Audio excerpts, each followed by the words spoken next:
The price of the Alpha 4 Elemental pre-constructed decks have skyrocketed to $630. Should you buy it? I'll give you my opinion.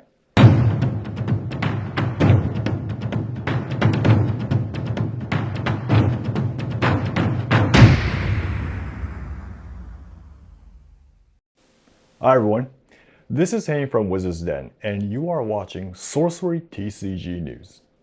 Today, I'll be talking about the recent price spike of the Alpha pre-constructed decks and my opinion regarding purchase decision of that product. As some of you already know, the price of the Alpha pre-constructed deck slowly creeped up from a month ago.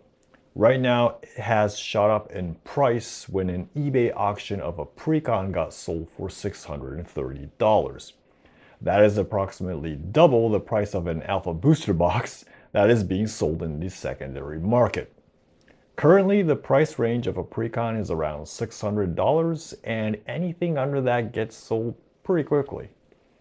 Putting aside whether this auction was legitimate or not, today I would like to give you my perspective on whether I should buy a precon set for double the price of a booster box for constructed play purposes. By the way, the answer is going to be a no. Here is the agenda for today's topic. First, I'll revisit the content of the precon so that we are on the same page. Then perform a numerical analysis on evaluating the value of the precons relative to a booster box, and finish off with my conclusions. First, let's review the contents of the precons. The image here shows the content of a precon. You get 4 pre-constructed decks, tokens, rulebook, and a booster pack. Each of the 4 decks contain an exclusive avatar card. Avatar of Air, Avatar of Water, Avatar of Fire, and Avatar of Earth. The non-foil version of these 4 avatar cards exist in the precons only. In the booster box, they exist only in the extremely rare foil form, which is probably the main reason for the price increase in the precon decks. In today's discussion, we are considering if any of these cards are good in constructed play. Currently, the only useful avatar among these 4 is the Avatar of Earth. This comes from the fact that the current metagame revolves around using Earth, and as a result, it strengthens the Avatar of Earth as she would constantly have Earth sites around her. Other avatars really don't have a place in constructed in the current card pool. So, if you are only concerned about playing constructed, the only avatar you would want to have hold of is the Avatar of Earth at this point. Now let's look at all the elite and unique cards included in the precon decks. Here is the whole card list. There are a total of 20 elites and 12 uniques included in the 4 precons. I would say 75% of these cards are good and constructed at this point, and would be usable in various types of decks.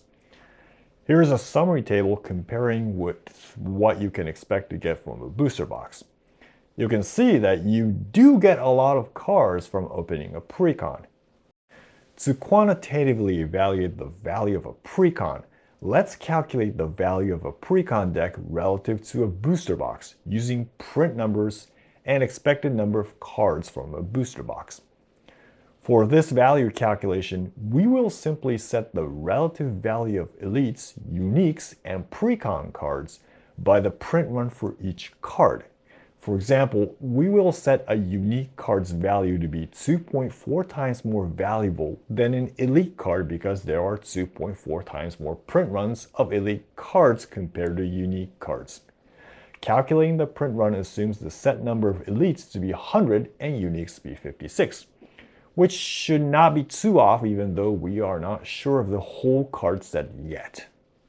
As we know the expected number of uniques and elites per booster box, we will rescale the value of each rarity so that the sum of the values in the booster box becomes 1. By the way, we are going to disregard the value of ordinaries, exceptionals, and foil cards as bulk cards don't count as value anyways, and foil cards aren't necessarily play relevant.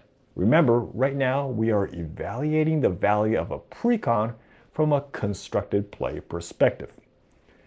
Based on this calculation method, the resulting value of an elite equals 0.021, an unique equals 0.046, and the precon cards being 0.027.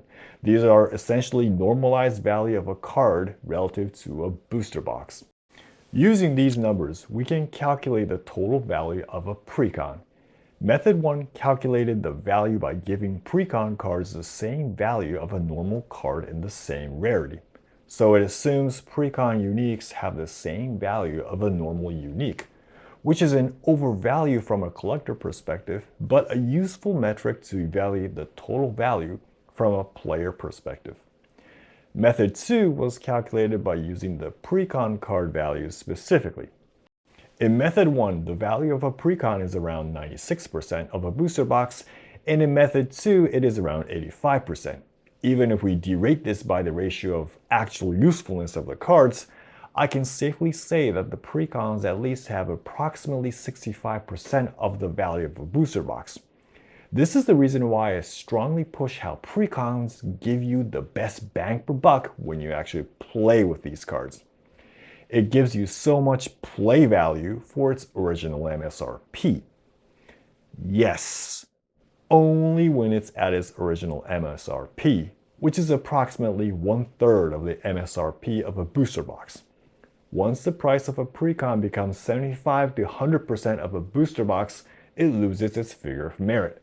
At this point, it will all boil down to how strongly you value the avatars included in the precons. At a price point close to double the booster box, I would say buying a precon would not be beneficial. For 2 booster boxes, you can get some unique and elite foils that can be used to trade with a foil avatar. In addition, you can get another box worth of elite and unique cards. With double the price of a booster box, it makes no sense to buy a precon set. So let's go back to the initial question. Considering constructed play, would I buy a precon when it is double the price of a booster box? And the answer is no. Hell no.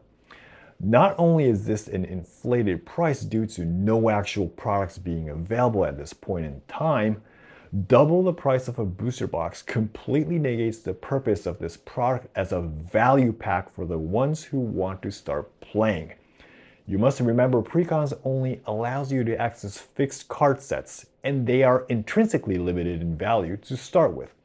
Personally, paying more than 75% of the price of a booster box is already too much. And it all comes down to how strongly you value the non-foil elemental avatars. So, that is it for today's episode. If you like this video, please give it a thumbs up and subscribe to the channel for future episodes regarding sorcery. Thanks for watching, and until next time, have a great game.